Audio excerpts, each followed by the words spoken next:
तो भाई लोग जो मैंने करंट पोजीशन ली हुई है मैं उसका भी एनालिसिस करने वाला हूँ जो भी इस वीक में मैंने लिया है। जितने भी 20% पोजीशन वाले जो भी स्टॉक्स लिए हैं तो उनका मैं रिवील करने वाला हूँ, ठीक है। तो अपन ने क्यों लिए है वो भी देखेंगे। अपन ये क्रॉम्पटन स्टॉक है, अपन इसका वीकली टाइम फ्रेम में चले जाएंगे।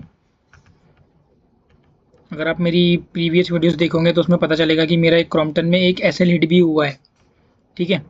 तो ऐसे लेट होने के बाद में मैंने बोला था कि अगर वो ब्रेक हो गया तो मैं एग्जिट हो जाऊंगा, तो मैं यहाँ पे कुछ निकल गया था उसको, यहाँ पे निकल गया था, फिर उसके बाद वो बूम दिया, फिर से नीचे आ गया, ठीक है।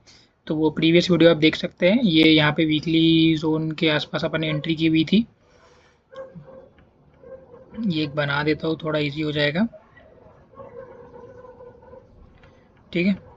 यहाँ पे अपना कुछ एस एल कटा था ये तारीख को, जैन एक्चुअली इसके आसपास ही होगा, सॉरी। यहाँ पे कुछ अपना एस एल कटा है, यहाँ पे अपन ने बाइंग की थी, यहाँ पे एस एल कटा, अपन ने एग्जिट किया, फिर ऊपर गया, फिर से नीचे आया, तो एक बार एग्जिट देख लेना। और अभी मेरी करंट पोजीशन है 20% की, उसका एवरेज प्राइस है 246.50, ठीक है, 246.50 इसके आसपास मैंने बाइंग की थी। तो आज देख सकते हो उसमें अच्छी खासी बूम आई थी 2% के आसपास, मगर फिर से वो डाउन ट्रेंड में चले गया। क्रॉम्पटन खुला था आज की 21 तारीख है, गैप अप खुला था, फिर से नीचे आ गया, कोई दिक्कत नहीं है। थोड़ा सा लॉन्ग व्यू के लिए लिया है अपन ने इसे, फिर से अगर नीचे भी चलेगा तो अपन फिर से एग्जिट कर देंगे, क्योंकि लेके नहीं बैठना है भाई। क्योंकि स्टॉक्स जो चलना रहता है ना, फट फट फट फट फट चलते हैं, फिर भागने भी नहीं देते। अगर इसको चलना ही रहता ना, जैसे यहाँ पे एक एग्जांपल देख लेते हैं अपन। ये स्टॉक को अगर यहीं से अगर उसे रुकना रहता ना, ये जुलाई, तो रुकता नहीं है, सीधा भागता है, जन जन जन जन जन जन। और कितने परसेंट की रेंज दी थी उसने, कम से कम 20 से 25% की रेंज है। तो जब स्टॉक निकलते हैं ना तो पकड़ में नहीं आते, तो अपन को बैठना पड़ता है tight, seat tight, roller coaster वाली राइड रहती है पूरी खतरनाक वाली। तो नेक्स्ट स्टॉक है डाबर। डाबर को अपन ने परचेज किया हुआ है उसके वीकली वीकली जोन में। डाबर का अपना प्राइस है 411.35, 411.35 इसके आसपास। तो अभी अपन नेट थोड़ा सा लॉस में ही है, कोई दिक्कत नहीं, वो कोई लॉस नहीं रहता है। मेरा एस एल है उसका, ये इसके नीचे गया तो अपन एग्जिट हो जाएंगे। यहाँ के आसपास कुछ मेरी बाइंग है उसकी, ठीक है। उसके बाद नेक्स्ट हो गया अपना एच डी एफ सी।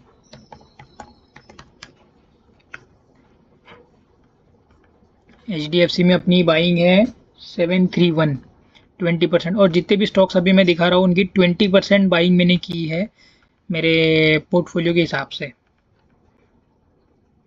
731, 731 लगभग इसके आसपास वीकली टाइम फ्रेम में अपन ने इसे बाई किया हुआ है।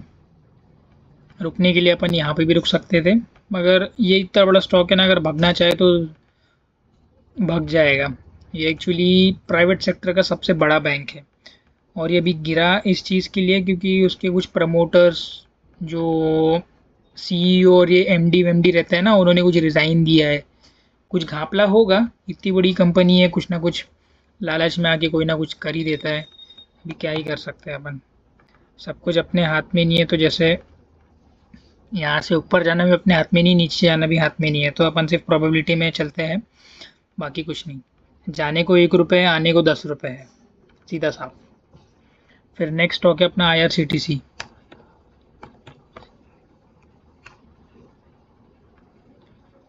IRCTC में अपनी बाइंग है 497, सॉरी 497 के आस, 497 में अपनी बाइंग है। और इसने ये लो तोड़ दिया है, तो ये क्रिटिकल लेवल बन जाता है मेरे लिए इसे एग्जिट करने के लिए। मगर ये फ्राइडे को हुआ है तो थोड़ा मतलब फ्राइडे इन द सेंस बहुत लोग अपनी पोजीशन स्क्वायर ऑफ कर लेते हैं, वीकली वाले जो मतलब वीकली रहते हैं, बड़े बड़े लोग रहते हैं, स्क्वायर ऑफ कर लेते हैं अपनी पोजीशंस। तो देखते हैं इसका, IRCTC का, और अच्छा स्टॉक है। पी और जितने भी मैंने स्टॉक्स लिए ना उनका पी बहुत अच्छा है, ऐसा नहीं कि हवा में ले लिया अपन ने स्टॉक्स, पी बहुत अच्छा है। जैसे पी एनालिसिस मेरे वीडियोस में देखा होगा आपने। पी एनालिसिस के बारे में बहुत बोलते रहता हूँ मैं कि ये ऐसा है वैसा है, तो उसे एक वैल्यूएशन निकल जाती है कि कंपनी सस्ती मिल रही है कि महंगी मिल रही है। और ये रेलवे स्टॉक का सबसे पहला स्टॉक है आईआरसीटीसी, जो क्योंकि अपना प्राइवेट रेल है तो सब कुछ, तो ये मोनोपोली स्टॉक है। जब तक ये कोई दूसरा आ नहीं जाता इसे कोई हिला नहीं सकता। अगर गिरना रहा तो गिरेगा, बाकी कुछ नहीं है। गिरने के लिए तो अडानी का भी गिर जाता है मोनोपोली होने के बाद भी। अगर कुछ इंटरनल कुछ घपला चल रहा है या कंपनी को बहुत बड़ा लॉस है मगर दिखा नहीं रही है कंपनी, तो फिर भी होता है।